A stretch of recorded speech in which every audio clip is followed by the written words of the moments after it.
You're listening to the Show We Go Baseball podcast.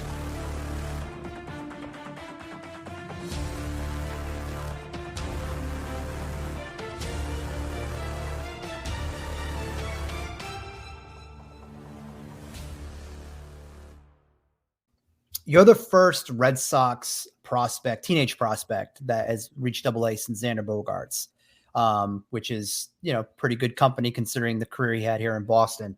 Some of your teammates, Blaze Jordan, kind of referred to as a freak athlete. Marcelo Meyer called you the real deal. What's that been like to kind of have this attention? And, deservedly so, the praise that you've been getting.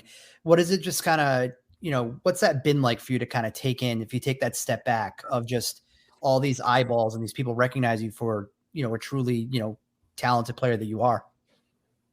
Yeah, I think for me, it was just like during the year, it never really, hit me at any point. Like I was just trying to, do the same thing every day and stick to it and be the same guy every day. So for me, I don't think it really hit until the year was over.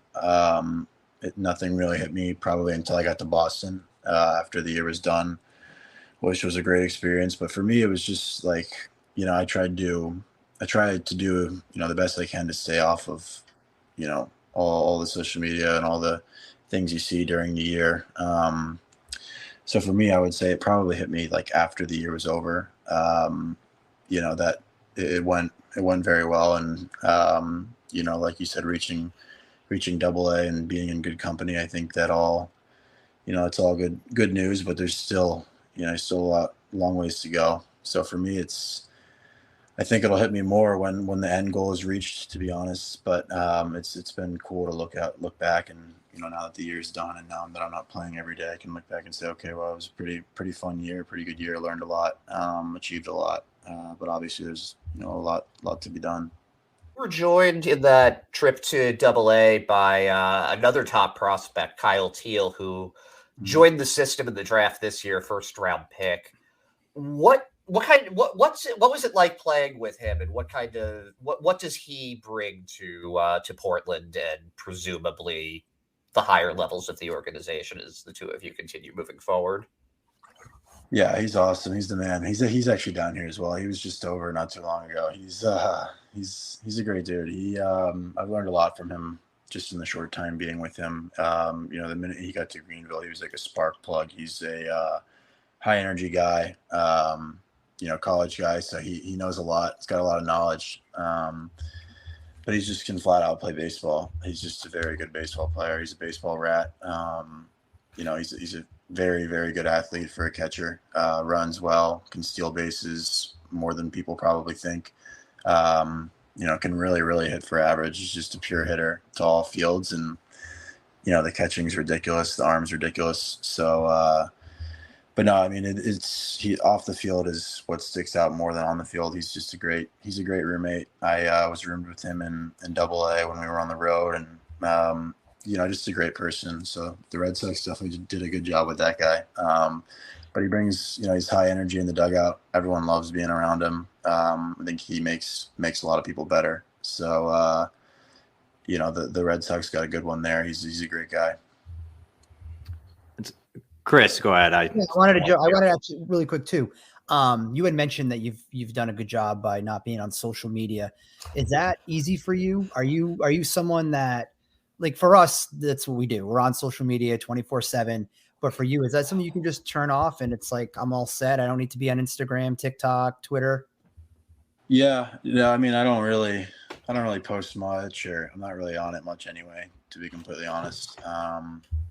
But I mean, it's not difficult for me, I don't think. I'd be lying if I said I never go on it, but for the most part, I'm not really on it too much.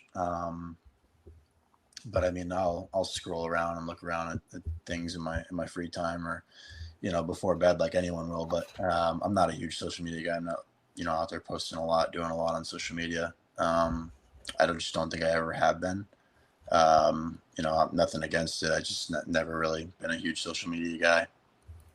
What do you like to get into outside of baseball then? On a rainy day, what would you, and you don't have any baseball work to do. What do you think you would do with that day?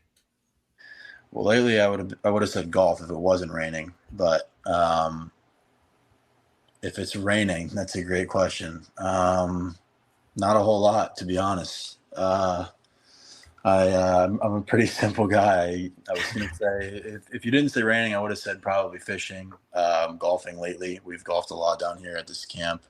Um, I used to play a lot of pickup basketball, but I don't really anymore just because, I don't think the risk to reward is really great there. But I would have to say if it's raining, oof, that's a good question. Probably just watching some sort of documentary or TV show. But if it's not raining, lately we've been golfing a lot, even though I stink at golf.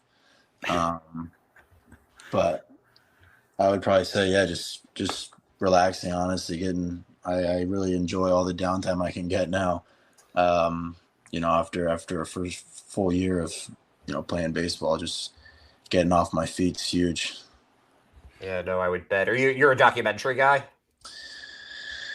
Probably more of like a TV series guy, occasional documentary. I mean, lately, like during the year. Before that, I never really watched any of it.